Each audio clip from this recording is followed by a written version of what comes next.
मागील वर्षीच्या पीक विम्यासाठी तहसील समोर शेतकऱ्यांचे उपोषण. संग्रामपूर, शेगाव, जळगाव, जामोद तालुक्यातील शेतकरी पीक विम्यापासून वंचित.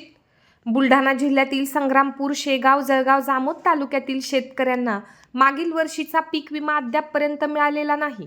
त्यामुळे शेतकऱ्यांनी संग्रामपूर तहसील कार्यालयासमोर गेल्या 4 दिवसापासून आमरण उपोषण सुरू केले आहे.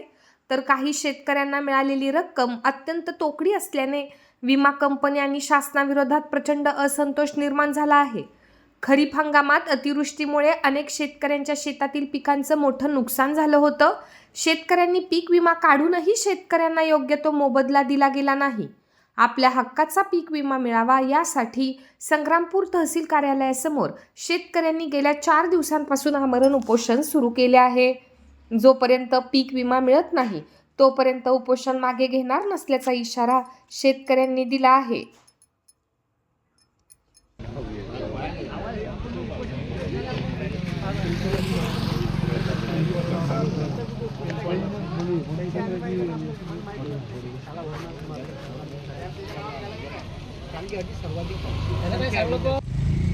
खरीप 2024 प्रलंबित पीक विम्यासंदर्भात तहसील कार्यालय संग्रामपूर या समोर भव्य असे आमरण उपोषण सुरू करण्यात आले आहे. 2024च्या प्रलंबित खरीप पीक विम्याला आज जवळपास 1 वर्ष पूर्ण होत आहे. अजूनही शेतकऱ्यांच्या खात्यात हा विमा आलेला नाही.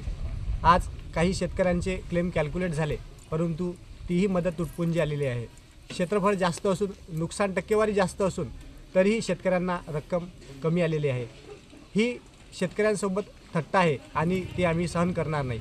आणि जोपर्यंत या क्लेम झालेल्या शेतकऱ्यांना कमी रक्कम आली आहे, जोपर्यंत ही रक्कम योग्य येत नाही तोपर्यंत आम्ही या ठिकाणून हलणार नाही.